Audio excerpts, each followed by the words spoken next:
In the meantime, the state of Massachusetts is going after e-cigarette maker Juul for allegedly marketing its products to young people and, quote, creating a youth vapor epidemic.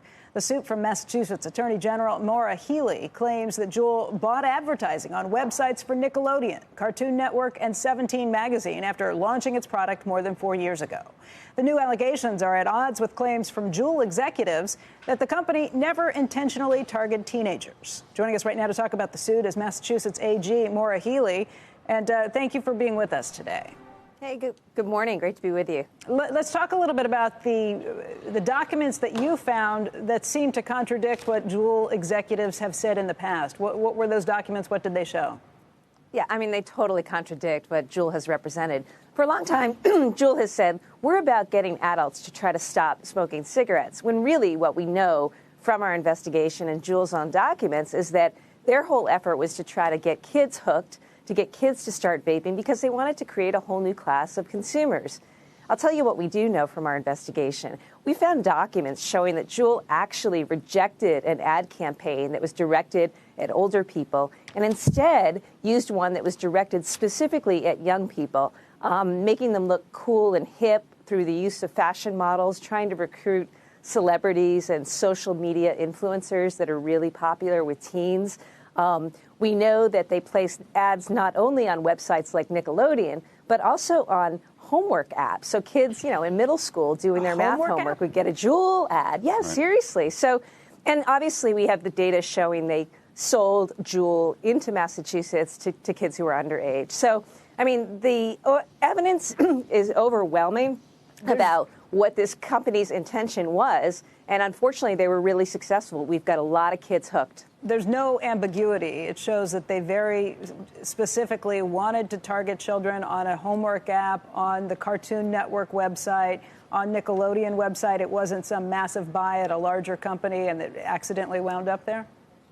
No, not at all. And in fact, we have the documents showing the correspondence and the dialogue with the creative ad agency and the discussion and the determination at Juul to let's not go in the direction of the older ad, campaign targeting the older people and adults. Let's go in the direction of an effort to campaign and target a young audience. And unfortunately, 1 in 4 kids right now in this country are vaping. We've never seen an increase like we've seen with this substance of vaping. And I can tell you just from listening to parents and coaches and teachers, I mean, it's an epidemic. It's a public health crisis. And it's just really upsetting that this company, in a drive to make boatloads of money, and, they brought back $3.3 billion last year alone, this was all on the backs of exploiting kids and getting them hooked. These are kids who never would have started smoking to begin with. And unfortunately, they're vaping. What's your goal? Is it to shut the company down?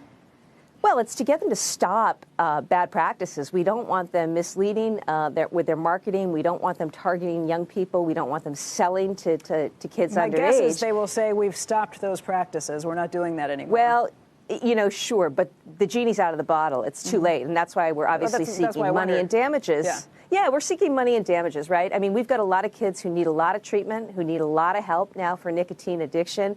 We've got kids here who are getting kicked out of school, kicked off sports teams. College has been put at risk simply because they've become addicted. We've got kids who are sleeping with vaping devices under their pillow at night and are being treated by pediatricians. So, they've got to pay for this. No question that Juul bears responsibility for this, but do you also look at the media companies or the homework app and say they bear responsibility for accepting those ads?